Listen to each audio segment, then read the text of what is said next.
बुलेटिनच्या सुरुवातीला एक मोठी बातमी आहे। सामान्यांसाठी अतिशय महत्त्वाची बातमी आहे, कारण देशामध्ये पीएनजीचा मुबलक पुरवठा असल्याचं मंत्र्यांनी सांगितलेलं आहे। मंत्री छगन भुजबळ यांनी तसं सांगितलंय। जिथे पीएनजी उपलब्ध आहे तिथल्या सगळ्या नागरिकांनी 3 महिन्यांच्या आत पीएनजी पाईपलाईनसाठी अर्ज करा असंही ते म्हणाले। आणि अर्ज केला नाही तर 3 महिन्यानंतर एलपीजी बंद होणार असं सुद्धा छगन भुजबळ म्हणाले। अर्ज न केल्यास 3 महिन्यानंतर एलपीजी बंद होणार आहे। मंत्री छगन भुजबळ यांनी तशी माहिती दिलेली आहे। आताची सगळ्यात मोठी आणि महत्त्वाची बातमी म्हणावी लागेल। पीएनजी जर तुमच्या परिसरामध्ये उपलब्ध असेल तर त्याच्यासाठी अर्ज करा। 3 महिन्यांची मुदत त्यासाठी दिलेली आहे आणि जर या 3 महिन्यांमध्ये तुम्ही हे कनेक्शन घेतलं नाही पीएनजीचं तर तुमचा एलपीजीचा पुरवठा बंद होईल असं सांगण्यात आलंय। पीएनजीची व्यवस्था आहे तिथे 3 महिन्याच्या आत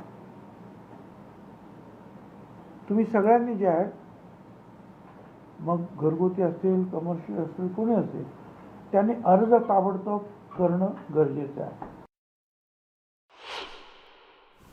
3 महिन्यामध्ये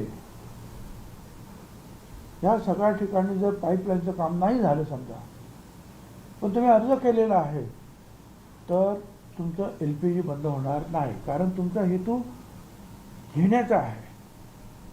पण कदाचित पाईपलाईनचं काम पूर्ण झालं नाही तर तुमचं एलपीजी बंद होणार नाही, पण तुम्ही अर्जसुद्धा केला नाही त्यासाठी, तर मात्र 3 महिन्यानंतर तुमचं एलपीजी बंद होऊ शकतं।